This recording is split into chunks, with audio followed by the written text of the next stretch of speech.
Police எக்ஸாமுக்கு நான் எவ்வளவு படிச்சுட்டேன், ஆனாலும் எனக்கு படிச்ச மாதிரி தெரியல. படிச்சது எல்லாமே மறந்த மாதிரி இருக்கு, ஒரு மாதிரி பிளாங்கா இருக்கிற மாதிரி இருக்கு. நான் இவ்வளவு நாள் படிச்சனான்ட்டு எனக்கே சந்தேகமா இருக்கிற மாதிரி இருக்கு அப்படின்னு சொல்லிட்டு நிறைய தம்பி தங்கச்சிங்க வந்துட்டு ஃபீல் பண்ணி பேசுறாங்க. இன்னமும் இந்த உணர்வு வந்துட்டு இன்னும் அதிகமாகும். எக்ஸாம் நெருங்க இந்த எக்ஸாமுக்கே படிக்காத மாதிரி ஒரு ஃபீல் வரும், எதுவுமே ஞாபகம் இருக்காத மாதிரி இருக்கும். அதெல்லாம் வந்துட்டு நார்மல் தான். அதை நினைச்சு நீங்க ஒன்றும் பயப்பட வேணாம்.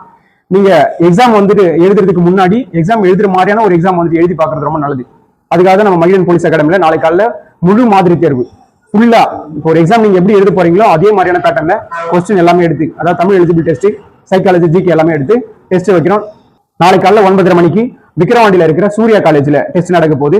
நம்ம ஆல்ரெடி சொல்லியிருக்கேன், இந்த டெஸ்ட்டுக்கு நீங்க ஒரே ஒரு black colour ball point pen, ஒரு பேடு தவிர வேற எதுவுமே எடுத்துன்னு வர வேணாம். ஆல் டிக்கெட் உட்பட எதுவுமே எடுத்துன்னு வர வேணாம். பெண்ணும் பேடு மட்டும் எடுத்துன்னு வந்தா போதும். இது முழுக்க முழுக்க ஃப்ரீ டெஸ்ட் தான். ₹1 கூட நீங்க பே பண்ண அவசியமும் இல்லை. மாடல் எக்ஸாம் எழுதும் போது தான் அந்த எக்ஸாம்ல இருக்கிற பிரச்சனைகள் நம்ம ஃபேஸ் பண்ண முடியும். அந்த சின்ன சின்ன தப்பெல்லாம் நம்ம எக்ஸாம்ல திருத்திக்க முடியும். முடிஞ்ச வரைக்கும் உங்களோட ஃப்ரெண்டுங்களுக்கு டெஸ்ட் நடக்க போறதை சொல்லி அவங்களும் உங்க கூட கூட்டுவாங்க. ரொம்ப தூரமான மாவட்டங்கள்ல இருந்து கிளம்புறீங்கன்னா முடிஞ்ச வரைக்கும் இன்னைக்கு சாயந்தரமே கிளம்பிடுங்க.